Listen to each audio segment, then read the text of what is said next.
محترم ناظرین، السلام علیکم ورحمۃ اللہ وبرکاتہ۔ ایک بہت اہم سوال یہ آیا ہوا ہے کہ عدت میں کن کن سے پردہ کرنا ضروری ہے۔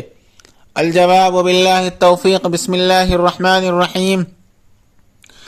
پردہ صرف عدت کے ساتھ خاص نہیں ہے، بلکہ عورت کے لیے نامحرم مردوں سے پردہ کرنا ہر حال میں ضروری ہے، چاہے عدت میں ہو یا عام حالت میں۔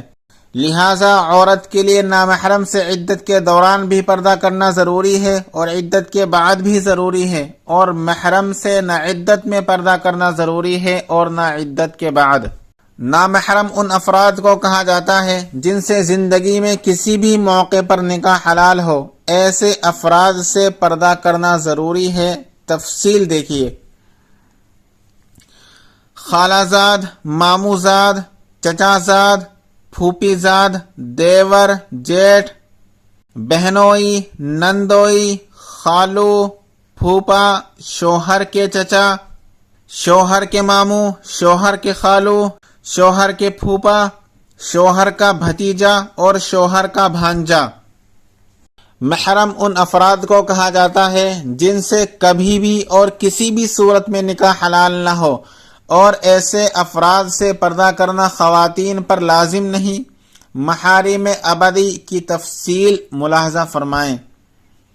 باپ، بھائی، چچا، ماموں، سسر، بیٹا، پوتا در پوتا، نواسا در نواسا، شوہر کا بیٹا، بھتیجا اور اس کے بیٹے، بھانجا اور اس کے بیٹے، سوتیلا باپ یعنی ماں کا شوہر، جبکہ والدہ اور اس کے مابین میاں بیوی کے تعلقات قائم ہو جائے۔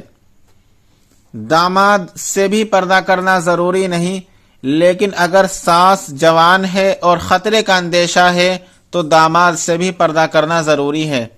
پھوپھی زاد، خالہ زاد اور چچا زاد بھائیوں سے پردہ کرنا ضروری ہے، اور عورت کے لیے اپنے خالو اور پھوپھا سے بھی پردہ کرنا ضروری ہے۔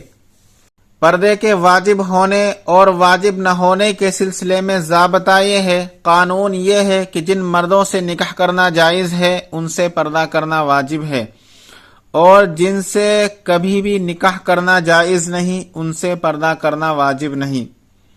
بحوالہ فتاوی دارالعلوم دیوبند۔ ویڈیو پسند آئے تو لائک کیجیے، شیئر کیجیے اور چینل کو سبسکرائب کر دیجیے۔